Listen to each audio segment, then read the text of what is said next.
cheers. Here's Siddle. Oh, that ball is close. He's given him. He's given him. Peter Siddle's got a hat-trick on his birthday. Welcome back to the On The Ball podcast. This is episode 29 of the show. I'm once again joined by Rhett, as you can see on YouTube, but obviously can't see him on Spotify and stuff. So Rhett, welcome back, mate. Thanks, mate. How you going? Yeah, very good. Very good day for our club, Liverpool. Yeah. We were crowned. We're recording this on Friday morning, so genuinely, as of 3 hours ago, we were crowned champions of England and Wales as well. You know, there's a couple of Welsh teams. We'll claim an extra country. First time. The jersey on. Yeah, first time in Premier League history. We broke the record for the earliest title, clinching. There was still 7 games left. I think the record was 4 or something. So, just all-round domination from the lads. Chelsea doing us a favour for once. Yeah, for once. That's it. Yeah, they repaid us for the slip. Yeah. I have to say, it's still a great feeling. And when I was watching it, I set an alarm for the last 20 minutes so I could suss what was happening. And I obviously watched the last 20 because Man City weren't winning. And it was still an elite feeling. But I have to say, part of me wishes they were playing when they won. Yeah. I feel like it was just anticlimactic because of the whole virus and everybody knew we were going to win. Yeah, it was kind of fitting almost. Yeah, we weren't there to even celebrate, but it would have been nice to see the lads sprinting on the ground, getting around each other and stuff. But yeah. But it's kind of elite that we'll be rolling into the Etihad and getting a guard of honour. So yeah, I think that's the best part about it. That's also pretty alpha from the boys. Yeah. So yeah, that's 2 leagues wrapped up now. Well, I guess you can count the French league as well. So 3 of the big 5 are wrapped up. Today we're going to be talking about the team we've been mentioning, Liverpool. We're going to be doing a team of the decade. But firstly, have you been watching much of the soccer? Yeah, I've been watching the replays and stuff. I haven't been getting up at the normal times at 3 a.m. Yeah, no, but I've been following it closely. Yeah, it's kind of annoying for us.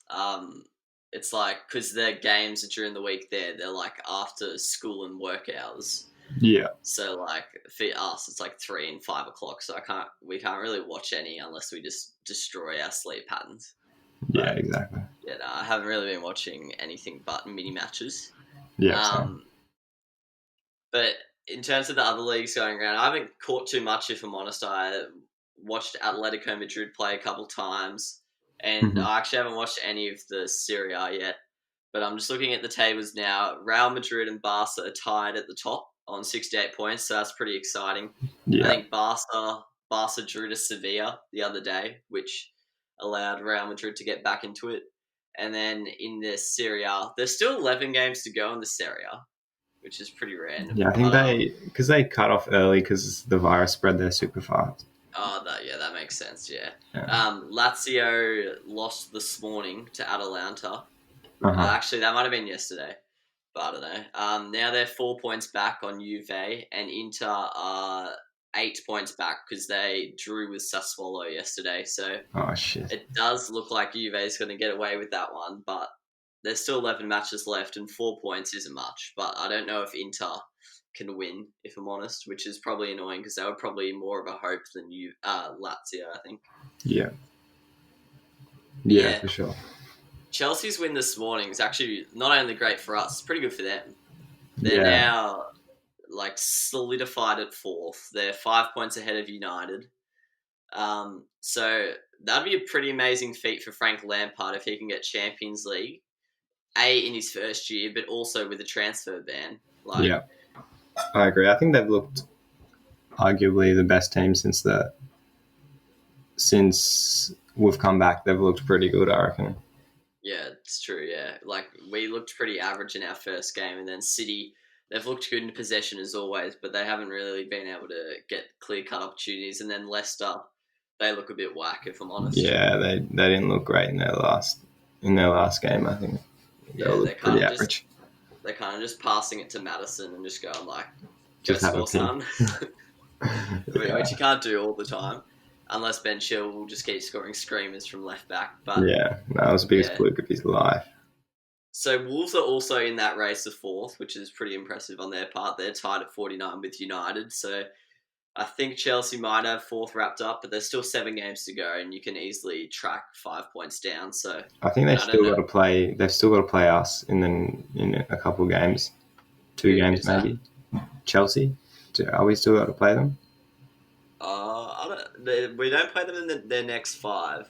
Oh, okay, to be maybe honest, not. neither of them actually play any good teams in their next 5. So none of them play any top 8 teams. Yeah. Oh, Wolves play Arsenal, but they're a 9th team, not a top 8 team. Yeah. So we'll just roll into it. Yeah, let's go. Actually, when we're talking about Chelsea, it looks like they're legit going to benefit from their transfer ban. The way that their players are developing, like Pulisic and stuff. And then now they have 2 years worth of budget to spend, basically. Yeah. And they're going to spend it, you just know. Yeah, on Twitter, I've been doing these tweets because, I genuinely reckon salary cap, transfer ban, doping bans aren't big enough in sport. Chelsea's going to come out of this. Chelsea's going to come out of this better. I think Essendon, random conversation, is a soccer episode, but I think Essendon came out in the long term better out of the doping saga. Yeah. And then the Melbourne Storm came out better out of their salary cap saga. So I think there needs to be stuff looked at there, but that's another chat for another day. No, particularly in soccer where they get banned. I mean, they get fined at a couple mil, and you see them spending 100 mil on players. Come on. Yeah, is Man City getting banned?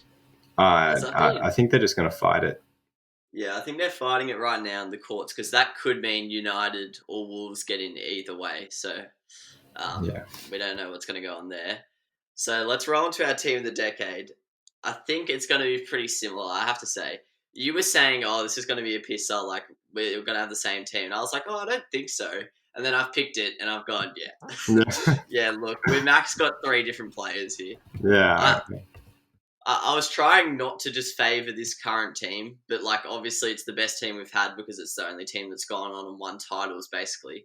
Yeah. But I've got a few but I've got a few players from other teams as well. What formation did you roll with? I've gone the 4-2-3-1.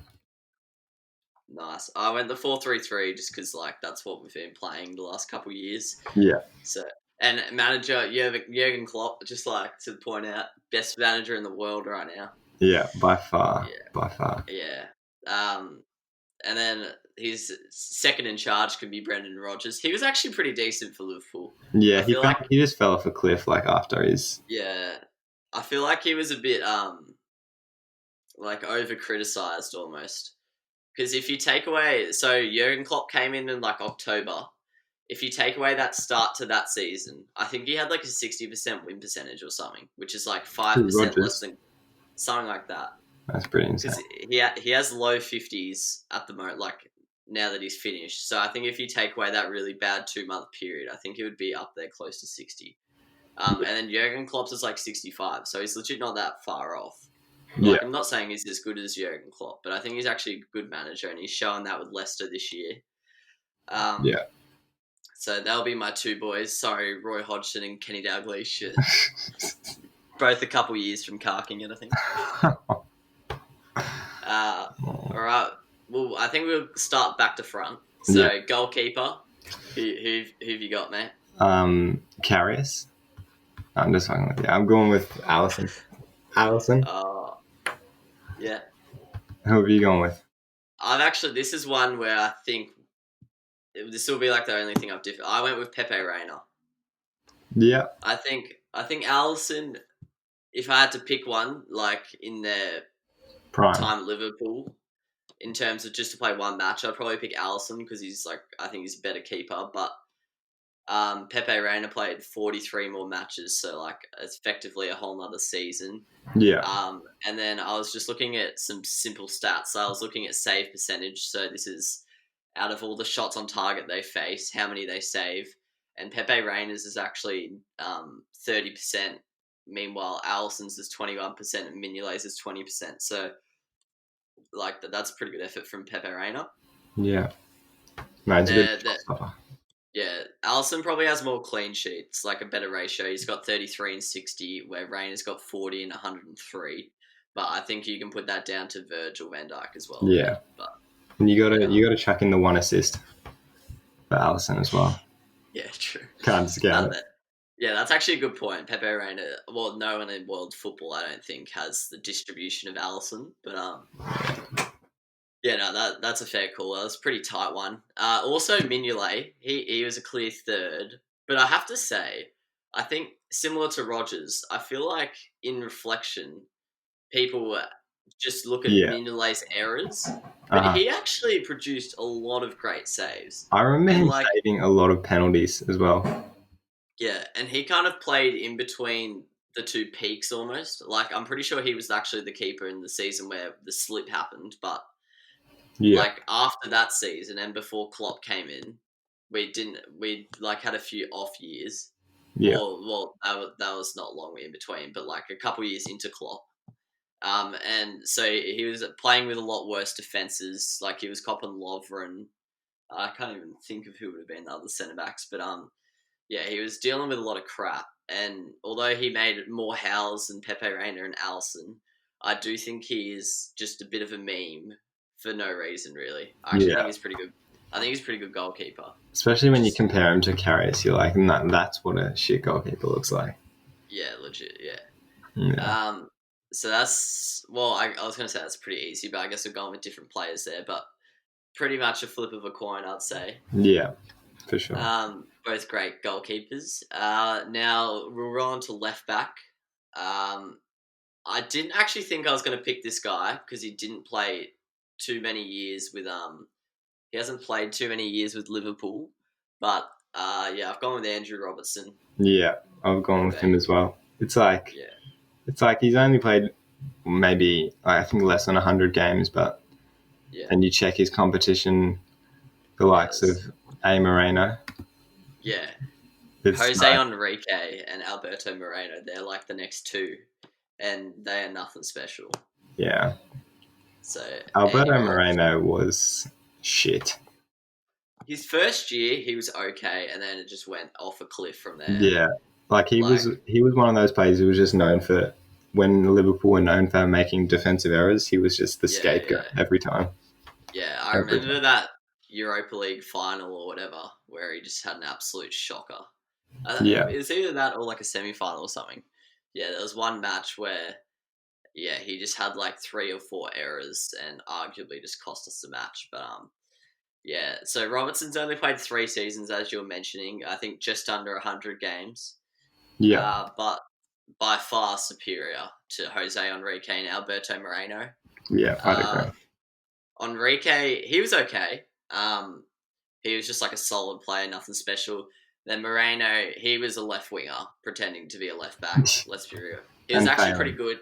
He was alright at attack. Yeah, but he could not defend. Yeah, and like Robertson's just completely blown him out of the water since he's come in. He's shown that like you can do both.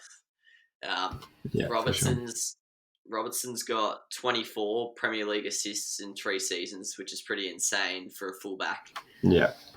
I think he got 11 last season, which is one of the most, like, the best hauls from a defender in the history, like excluding Trent in the last 2 seasons. And I think maybe Leighton Baines 1 season. I think that's up there with the best ever. Yeah. He, in terms of per 90, he's had like around 0.3 since he's been in the Premier League. So that's pretty nuts. Yeah. That's like, well, just worse than 1 every 3 games. So that's pretty insane. Yeah. Yeah, so I don't think that was too hard, to be honest. Not much else to say on the great man. Or do you have more to give? I think people kind of overlook him because of Trent's like the sweetheart, I guess, of Liverpool. Yeah. Well, he is in my eyes. The things I do to that man. Yeah, but I think it's easy to overlook him, but especially when you consider his defensive how solid he is defensively. Yeah. I think he's definitely more defensively solid than Trent. Yeah, and to consider he still gave like 11 assists last season is pretty remarkable stuff from the great man. I don't think he's the most talented soccer player, which is another thing that I admire. Like, for him, it's 80% work rate and attitude, which I actually think it's the case for a few of these players in the Liverpool team, which I think is what I think that's what makes them so likable.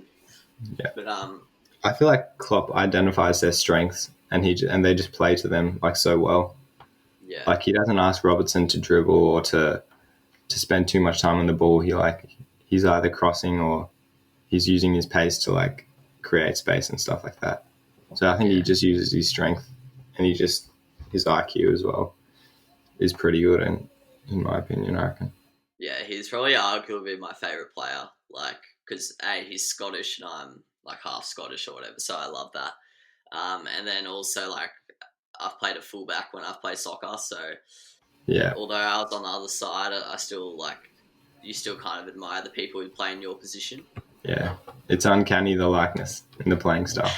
Yeah, I actually think I play pretty similar to him. Obviously at a lower standard, but I definitely think I'm more of the Andy Also Robertson. Debatable. Also, I think I'm more of him than a Trent.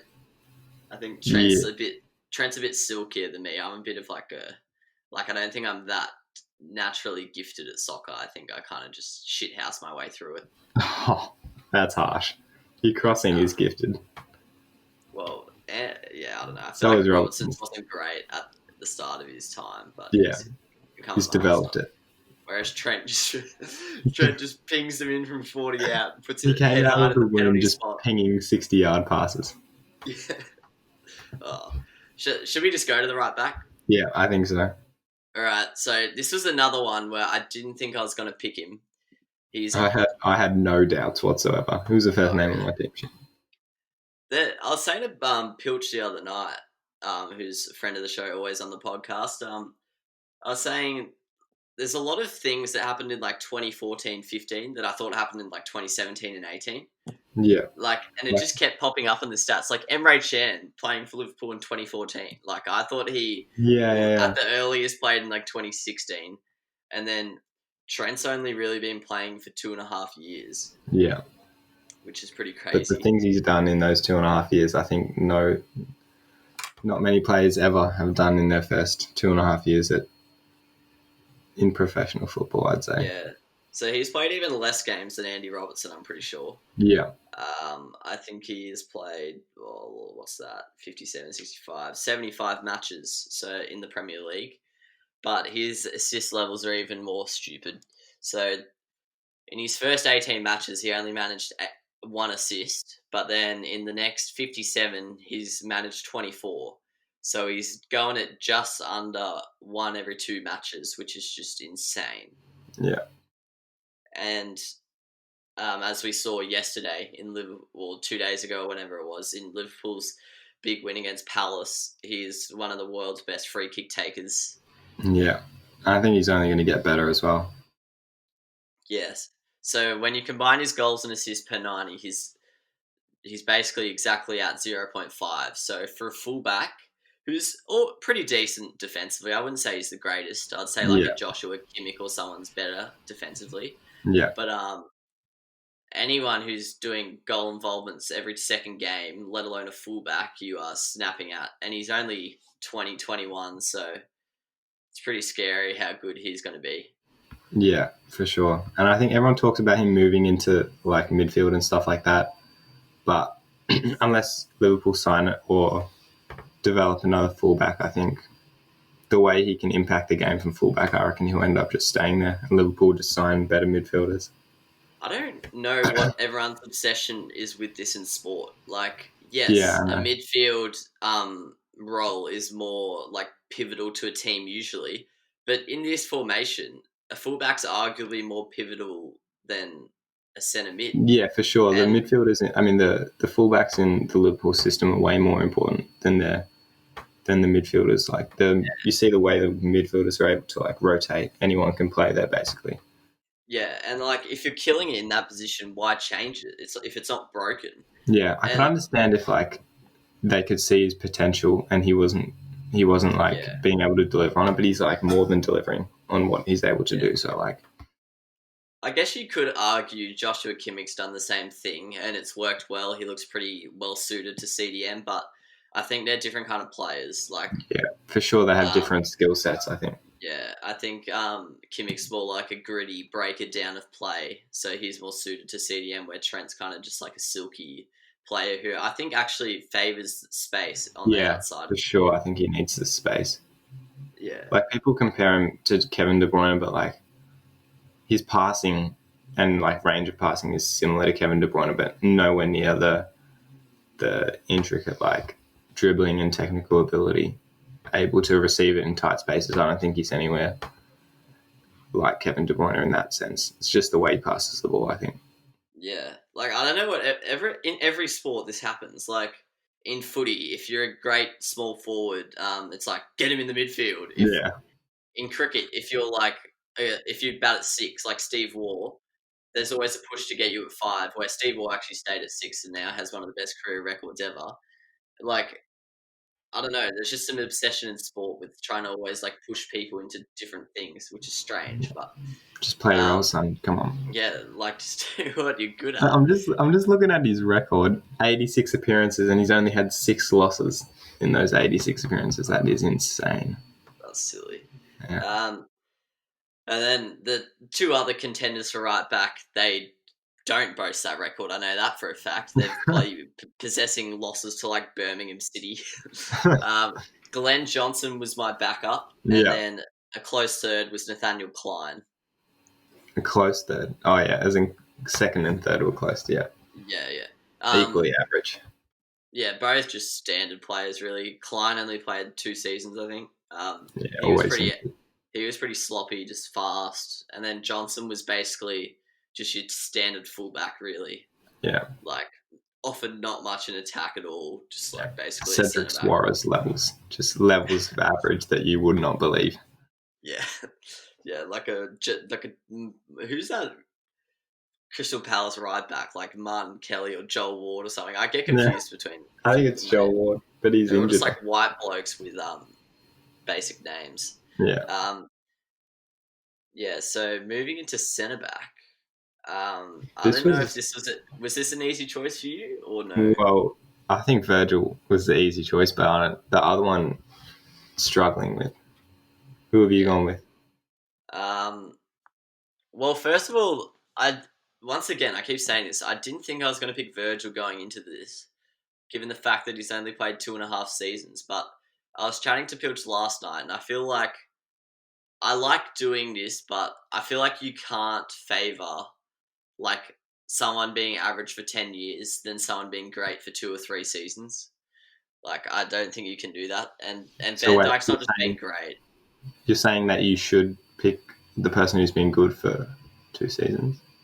Yeah, or you should, I tend to prefer, when I pick teams of the decade and stuff, I tend to lean to people who've just been solid over the whole time. Yeah. You probably should just look at peak versus peak.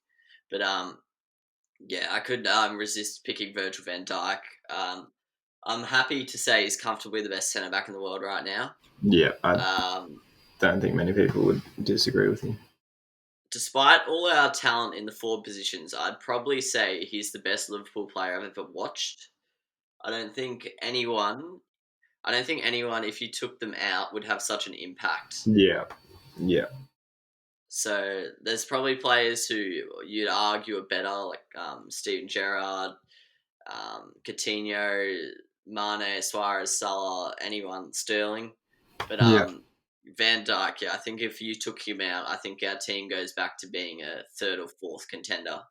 I think maybe only... That's probably a bit stiff, actually. In one season, maybe like Suarez. Like, the impact he had. That's true. But yeah, that's true. The only knock on Suarez is we didn't win that season. Yeah. I think if we won that season, people would be talking about Suarez as the greatest season ever in the Premier League. As in individually. Yeah, that's true. That's actually a good point. Because I was looking at this stats. We'll get onto it later. Yeah. So I've partnered him up. I don't know why that was confusing to say. I've gone with Martin Skirtle. Right. Who have you gone with?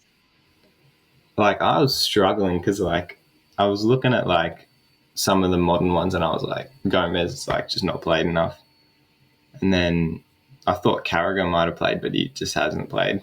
Yeah. I've gone with Lovren, even though I think he's been playing since 2014 or 2013, I think. And even though he makes mistakes, he's played in some of, like, Liverpool's biggest games and actually put in some shifts. And I think because he's developed with the team since we were pretty bad at the start of the decade or towards the middle, and he's been through everything. And then I'd say he's actually put in some good performances on the way to the Champions League in particular. And then throughout last season, he wasn't as good, but I think the balance of his performances and his longevity, I think I'll just put him in ahead of Skirtle. Yeah, I think Gomez, Matip, and Lovren, I feel like they're all overlooked just because of Virgil van Dijk, but in their own right, all three of them, they're actually really good centre backs. So yeah, I definitely think that's a fair call. Yeah, I just went with Skirtle. He was like the starting centre back for 6 seasons of the decade. Yeah, it wasn't Liverpool's most successful period. We only finished in the top 6 once, I think, out of those 6 seasons. But he was always a bit of a workhorse in defence.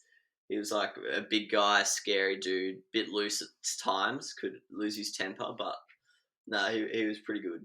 And then Daniel Agger, I can't lie, I don't recall really how good he was off the top of my head. Yeah.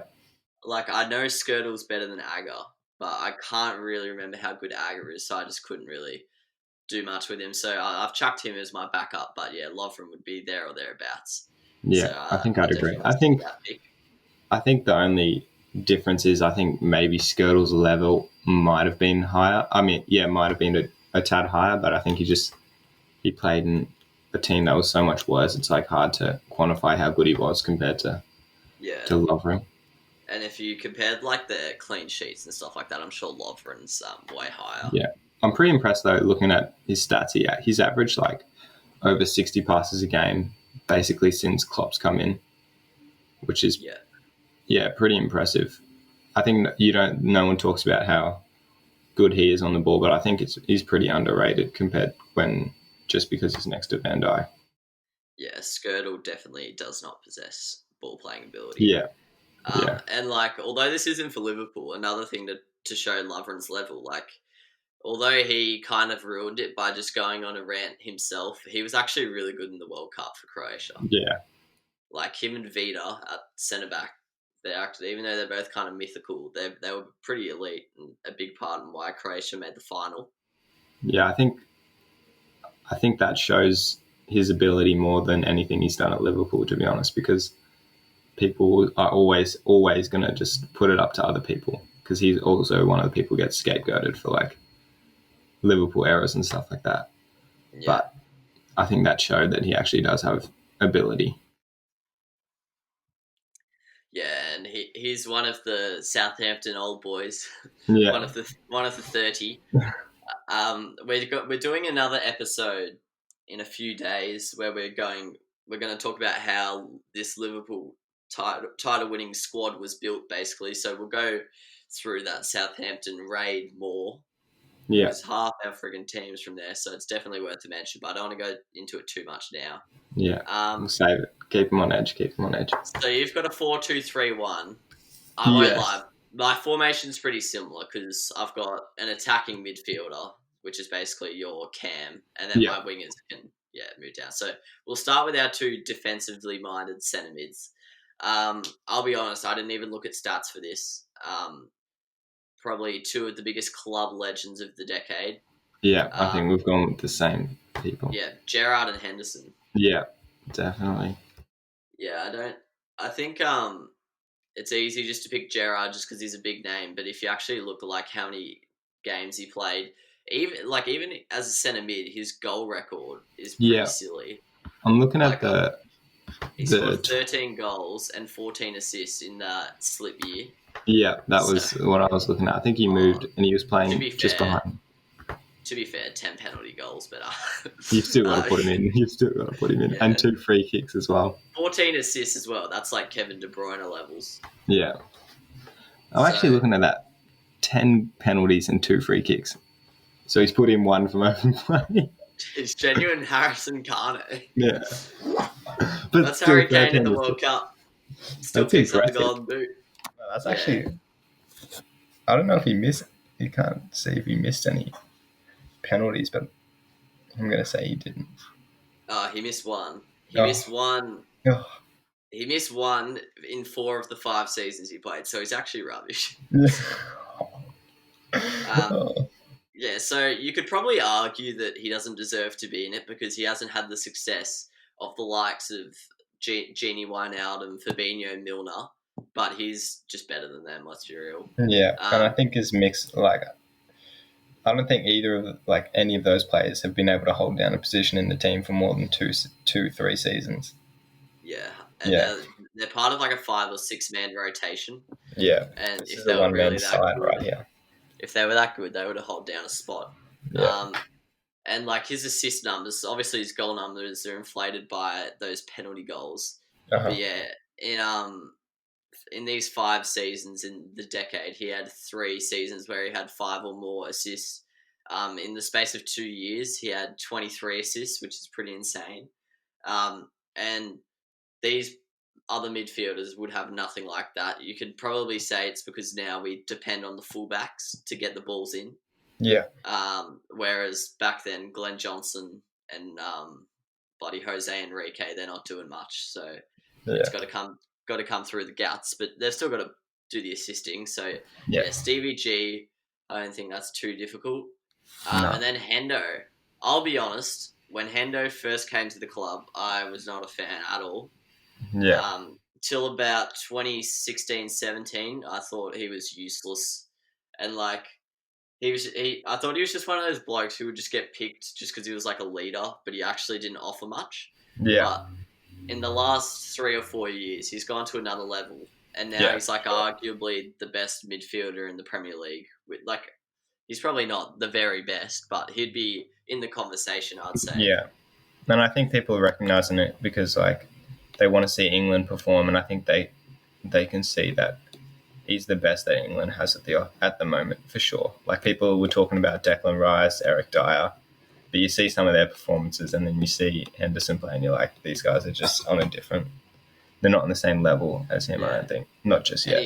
He has a good balance of ball playing and then defensive capabilities as well. Yeah, I think for sure. a lot of the other midfielders in the Premier League heavily favour one or the other, like Kante, Dyer. They're Declan Rice as well. Yeah. Yeah, they're all defending types, and then you've got like Jorginho and stuff. They're Kovacic. They're more distributors. Where Henderson's a nice blend of them both. Yeah. So although in terms of goals and assists, he's nothing special. Actually, in the earlier decade, he had 9 assists 1 year, 7 assists another year. He's had 5 assists this year, so he's not too bad on the assist front for a deep lying midfielder. I think he had a good season at Sunderland as well, where he was just like he banged him in. Yeah, assist, I think, when he was young. Yeah, he had 4 assists and 23 starts 1 year, which is, although that doesn't sound much if you scale that up to like 38. That's pretty good for a deep line. Yeah, he's looking at like 7 or 8 in a bad team in the Premier League. So I don't think there's too much debate really there. Hendo has become a legend of the club. Like I was saying before, I really had doubts about him when he was younger. I didn't think he had much ability at all. But he's proven me wrong and many others wrong. And now there's even, like, people are calling for him to win Player of the Year, which I don't necessarily agree with. But I can see the arguments there. Yeah, it's hard. It's like, even if you like don't agree, it's hard to disagree with that, in my opinion. Yeah, it makes a lot of sense. Who will win it, Virgil? Nah, I think De Bruyne or like Henderson. Yeah, true. De Bruyne or Henderson, or I think I'd want Trent to win it, but he's just not going to win it from right back. Young Player of the Year. Yeah, for sure. He's got that penciled in. But young player of the year is stupid. It's like till they're 25. It's like I'm pretty sure Raheem Sterling's won like 7. Nah, jokes. He's only won a couple. I think Kane won it like quite a few years in a row, and Dele Alli maybe. Yeah. Kieran Tierney, he won Scottish Young Player of the Year like 6 times. It's like what is the point of that? Yeah. Like it should be like footy where it's like if you've played over 20 games or something, you can't win it. Yeah. But I think in soccer it takes them more time to develop because they just come off the bench for like their first 25 appearances. Yeah, that's true. Yeah, like Foden and stuff like that. Yeah, Curtis Jones. Yeah, so in terms of people who are close to the deep lying playmaker, my backups would probably be Wijnaldum, even though he's a bit more offensively minded, but I'd still slip him in there. Yeah. And then this guy, he was pretty average at Liverpool. He was just solid. Lucas Leiva. Yeah. Nothing special. He probably went on to bigger and better things. Well, he is right now, still playing at a high level for Lazio. But I think he got like people noticed him more when he left Liverpool. Like his scrutiny was less, and he just played a bit better. I think. Yeah, 100%. Like the other guys, you've got Milner. Yeah, he's pretty decent. Nothing special though. He's more important just because of his versatility as opposed to his actual ability. Yeah, for sure. And Fabinho's probably not played enough. Joe Allen had 2 good years. And Emre Can, let's be real, he didn't really do much. John Joe? Oh. Come on. All right. Who's at your cam spot? This was hard. This is heartbreaking because... How, mate? How? Because everybody knows... player of the decade. Because everybody knows Coutinho was my favourite player. Yeah, that's true. My favourite player when he was at Liverpool, and it hurts for me not put him in, but I've put Firmino in the number 10. Oh, he is salty. He is mad in Germany. He's heard that all the way from Munich. Nah, I'm fuming. No, because... Have you put Coutinho in? Yeah. Oh. I just think Coutinho genuinely carried us for like 2 seasons there, so I feel like I couldn't really ignore it. Like, Firmino's a great player, but also in my formation, Firmino doesn't really work because I'm more of a midfielder. Yeah, I'm going the current formation kind of, so I need someone who... No, like I really want to be fair, Firmino puts in more defensive work than Coutinho. But... Yeah. Oh, yeah. No, that hurt to not put him in, but I think, like, I looked at his performances under Klopp, and I'm pretty sure Firmino has the most appearances, the most assists, the most goal involvements. Yeah. Like, a bunch of, like, the most chances created, like, just a bunch of... He's just been, like, the most consistent player under Klopp, and I think his level has, like, exactly mirrored the rise of the side. Yeah, he was one of the first players Klopp brought over from his homeland. Do you remember when we'll go into more of how the team was made in the next episode or 2 episodes time or whenever we're doing that episode? But do you remember when we were like rumored to get Teixeira and then we ended up getting Firmino? Yeah, that is the luckiest thing. I think Teixeira, like, it's hard to say because he's gone to China, so he probably doesn't even train anymore. But like, I reckon he would have been a flop. But no one's like, to be fair, Shakhtar have produced a few good players, but it's hard to trust them out of the Ukraine league. It's hit and miss. Yeah. So I've gone with Coutinho, or Philip Coutinho, as he calls himself. Not sure how you're getting Coutinho from there, mate. Stiff. But I don't know the exact years, but I'll say like 2015 to 2017. He was our only player, really. Yeah. Like, we just relied on him to create every goal and every attacking chance. If you look at the 2016-17 season, he had 13 goals, 8 assists, no penalties. So that's like serious stuff, and he's not an out-and-out striker. Arguably not even an out-and-out winger. Even when he'd play on the wing, he was never like a Mane or a Salah. He would always kind of drift in the middle. Yeah, and he kind of plays a bit like Sterling tries to play right now at City. He tries to drift in and curl them, but he's just not as good at it. Yeah, that's actually a good point. Yeah, he does play a similar role to like a Bernardo Silva or a City winger. Yeah. But yeah, they kind of just float around that attacking line just behind the striker.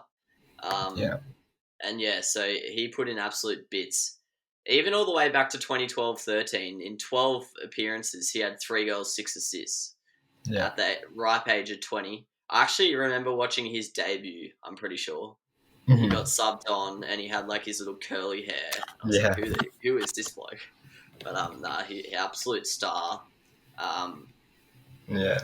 Just love watching him play. Yeah, like every time he got the ball on the left-hand side of the box, you were just waiting for the step over and get it out of your feet, and then top right corner, you're about to have a little chat to the bloody net. The ball's about to smack the net, and like he obliterated the stanchion at Anfield, mate. Yeah, the top right corner, like that was an iconic shot for me. Like when we were in year 12, we used to have a lot of spares. So that's like 45-minute blocks where we don't have a class. Meant for study, but every now and then you need a bit of a mental health break. So we'd go to the Oval. There was a sign on a tennis net, or like a cage, kind of like a cricket net almost, like an actual fence. And we would basically just do Coutinho's, like a step over, kick it out on your right foot, and we'd just try and curl it into the sign. So that was a pretty iconic shot as I was developing as a Liverpool fan. Yeah. And that's the main reason I picked him. He just put us on his back for 2 seasons there. Yeah. As you said, pretty shattering when he let him go, but could argue that that's the only reason why we're sitting here today talking about how he won the Premier League. But it kills me, but it's probably like the best decision we made, I think. The way we, and then I guess we'll talk about that in the coming exactly. episode, but. And then my number 2 at the attacking midfield is Adam Lallana. He's not in my team; he's just like my backup. Yeah. He was another one who I was surprised at how long he's been at Liverpool for. Yeah. Obviously, lots of injuries, but lots of bench time. Yeah, in his first 2 seasons, he was pretty good. But Firmino. I'll go with Coutinho, but I'll cop Firmino. Yeah, he's been just consistent. He's got double digits since he came to the club in every season. Plus, I think over 5, 6, 7 assists each season as well. He's only on 8 this season, but he'll get there, I reckon. Yeah. No, and he's a very selfless player. Yeah, and I think he's just the epicenter of the attack, the team, the way the team plays. Everything just goes through him. So I think it's just hard to exclude him. I think he's just been central to like all of the success we've had. Yeah, and I think if Salah or Mane move to a Real Madrid type or somewhere with an actual genuine striker, I think you'll see their goal numbers decrease rapidly. Yeah. Like, I think without Firmino dropping back and giving them space in behind, I don't think Salah and Mane would go anywhere close to the goal tallies they're producing at the moment. Yeah. So, very selfless player. The amount of times he'll, like, do a sweaty goal to one of the lads and stuff like that. And he never shoots, like, when there's a pass on, where Salah is an absolute greedy bitch. Yeah. That man will shoot if there's 6 options on. Yeah. He did one the other day where Minamino was legit right there, like 2 yards out. Yeah, I saw that. And he just kicked it straight into the keeper. Yeah, he outside of the foot. I thought he was going to be cool and just slot it. Yeah. I feel like everyone hates Minamino. I don't know why though. Racism at its finest. Nah, I don't know. It's hard to hate someone when you get them in for such a low fee. It's like, it doesn't really matter if they do well or not. Yeah. Seems like an innocent bloke, man. Yeah, legit. Let's get around. So then we'll go the wingers first. We'll leave the striker for last. I think this is pretty self-explanatory. Left wing, Sadio Mane. Right wing, Mo Salah. Am I wrong? Yeah. Can't be wrong with those two. Absolutely insane. I'll be honest. I actually think Sadio is better than Mo Salah. I'll say. I think Mo Salah is just a bit of a Ronaldo almost, a Cristiano that is. Like, I think his stats are inflated just because of the amount of shots he takes and stuff like that. But he's obviously a great player to put away the amount of chances he does. Yeah.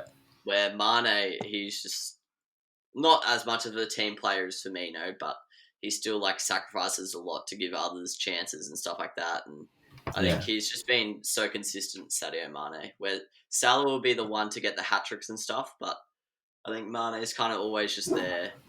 I think Mane scored, especially this season, a lot more of the important goals.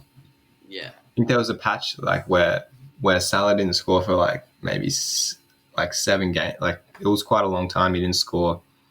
And we won like 2-1, 2-1, 1-0, and every time it was Mane who got the winner. Yeah. I remember that flick-on header against... Oh, yeah. He's such a good header of the ball. Yeah. Sadio Mane is one of the best headers of the ball in the Premier League. Like, mate, it's his receding hairline, mate. He can just guide that shit wherever he wants. It just like locks onto the track of his mohawk, and it just slides off. Mate, that flick-on header, he genuinely headed it backwards, and it just gained speed off his hairline. So it's pretty hard to argue that Salah was better in 2017-18. Like, harder to deny it, because he had 32 goals where Mane only had 10. But then this season, Mane's had 15 goals, 7 assists. Salah's had 17 goals, 7 assists, but he's had 3 penalty kicks. And as we were saying before, I'm sure he's had like twice the amount of shots. So, yeah, I think they might be very similar level now. If not, Sadio Mane is better, but Salah was probably better a couple of years ago. Yeah, I think Mane's gotten a lot better the last 2 seasons as we've got better. Yeah. I think in the Champions League as well, he was really important. What was that period? There was this little month where he scored in like every game for like 6 matches in a row. I can't remember. Yeah, this was like, I think it was like end of December. Yeah, that's exactly it. Yeah, December. Yeah. Wait, was it this year or this year? This year. Season? Yeah. Yeah. It included like Champions League games as well, I think. And he won that penalty against like Leicester, I think, when it was 1-1. Like right at the end of the game, that won us the game. He flicked that header in.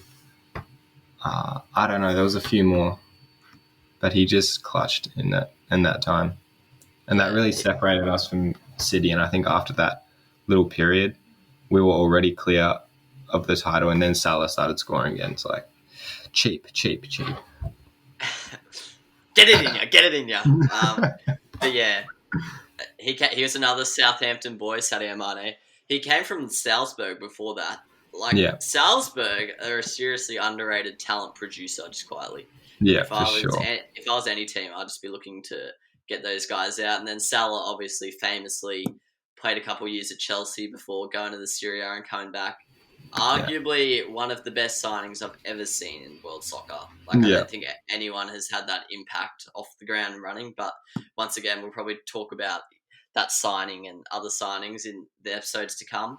Yeah. So, yeah, just 2 high-quality players, both, I'd say, top 3 wingers in the world, like in their respective sides, left and right. Yeah, for sure. No one really came close, to be honest. Left wing, my backup, I've got Sterling. Yeah, I would have had Coutinho maybe on the left. I think he did some of his best work there. Yeah, that's true. Coutinho was probably the second best left winger we've had, but since I got him in my guts, I just thought I'd leave him out.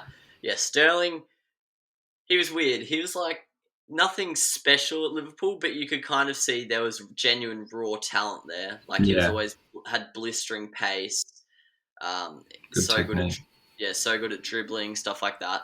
But he couldn't shoot when he was at Liverpool. Yeah, 100%. It's fair to say he's gone to another level under Pep. So, although everyone hates him for leaving, probably not the worst thing for both parties, I don't think. I think apart from Mane and Salah, he's probably the other winger who's really up there with them. Yeah. And I think Mahrez as well, the way he's playing has been insane. Yeah. I think Mahrez has more talent than any of these guys, to be honest. He's like Damian Lillard. You just like, there's nothing on, just pass it to him one-on-one. Boom. He can go past anyone in the world. Everyone understands their weights. It's like, all right, when's he going to move? Bang, goal. It's like, well, fair enough. Play on. Yeah. So I've got Sterling. The first couple of years of Liverpool, he wasn't special in the first team, but then like the season before he left, he was starting to get pretty good, and you knew he was something special. But everyone hates Sterling. I'll be honest. I like him. I think it's been cool to see him how good he has gotten under Pep. Yeah. And then my right winger, Yeah, I don't get this whole shit of when people leave, they just hate them. It's like, Oh, unless they it's leave like to a rival team, I personally don't care. my respect's more like risen for him for like the stuff he does outside of football. Like Yeah, same with like yeah, Marcus Rashford. Like yeah. It's hard not to respect that yeah, because they don't have to do the that. part about him snaking us, like still a bit salty, but okay, we'll move on. Nah, I've never been one to like care about that, to be honest. Like even in rugby league, like my dad and brother will hate ex Tigers players, and I just don't care. But Yeah.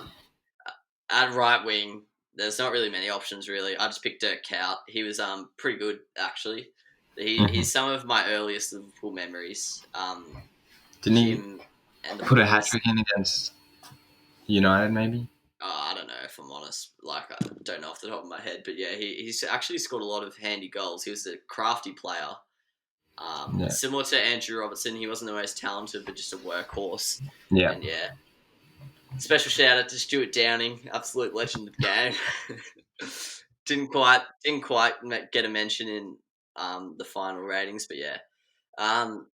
So striker. There's only one man. There is only one man that he can be. Well, yeah, I Oh, considered actually, Firmino. I considered yours. Firmino, but yeah, it's if you compare their records, they've played similar amount of games. I think maybe Firmino's played an extra season. Yeah. And Suarez just has like more goals, a couple less assists, so it's pretty hard not to pick the great man. Yeah. Obviously, in that slip season, he had 31 goals, which is just insane. 31 goals, 12 assists. That's actually stupid. No penalties either. Like, when are you seeing someone crack 30 without taking penalties? Yeah, that is. And then the years before, he had 23, and then 11 and 29, which is handy itself. So yeah, just a genuine freak. In his career, he averages more than one goal or assist a game. Like I know he's played for dominant teams, as like for Barcelona for 6 years, but that's still pretty crazy. Yeah, that is stupid. Yeah, and in that season, he won Player of the Season, 2 Player of the Month, and the Golden Boot. So yeah, he just dominated that season. Yeah, and he hit the woodwork 9 times. I'm reading here. Jesus, get it? Just rubbish at finishing. Yeah, no, he's an absolute star. It's fair to say he had a few troubles off. Well, they were kind of on field, but not to do with soccer, if you know what I mean. Yeah. At Liverpool with the biting stuff and the racial stuff, but in terms of his actual ability, he's just an insane soccer player. And I think, I don't know, I know you're a big fan of Lewandowski, but those two are probably clearly the best strikers. If you don't count Ronaldo or Messi as strikers, they're probably the two standouts of this decade for sure. Yeah, this little generation that we're going through. Yeah, I can't even think of anyone close. I think like Benzema, Cavani, like those guys are just, I think, a step down. But yeah, Harry Kane, another step down. I hate Harry Kane. Like probably my least favorite player in the world. Like Benzema's legit probably third. Actually, Benzema, he's actually clutching right now.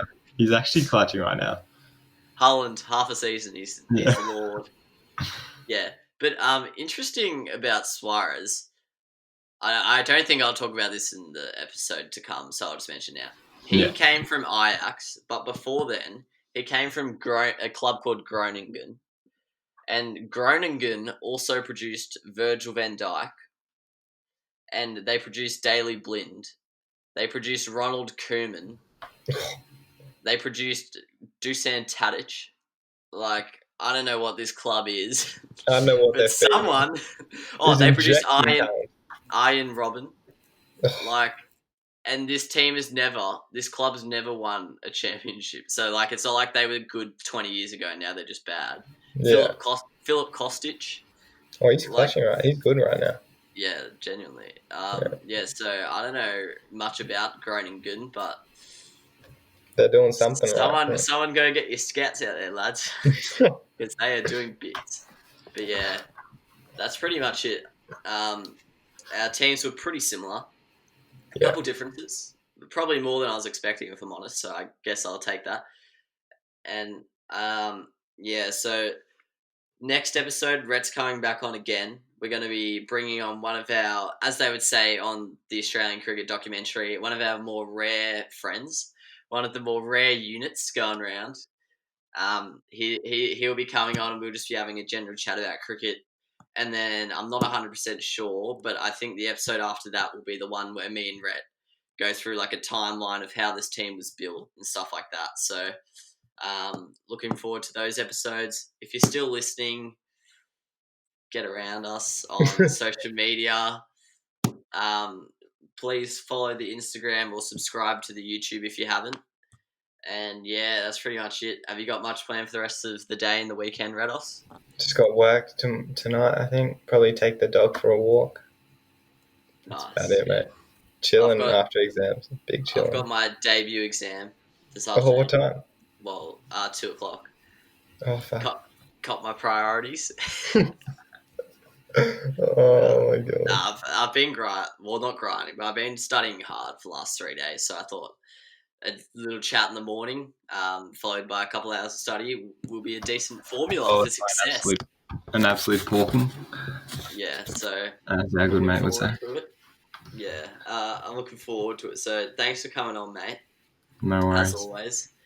And yeah, and thanks for listening.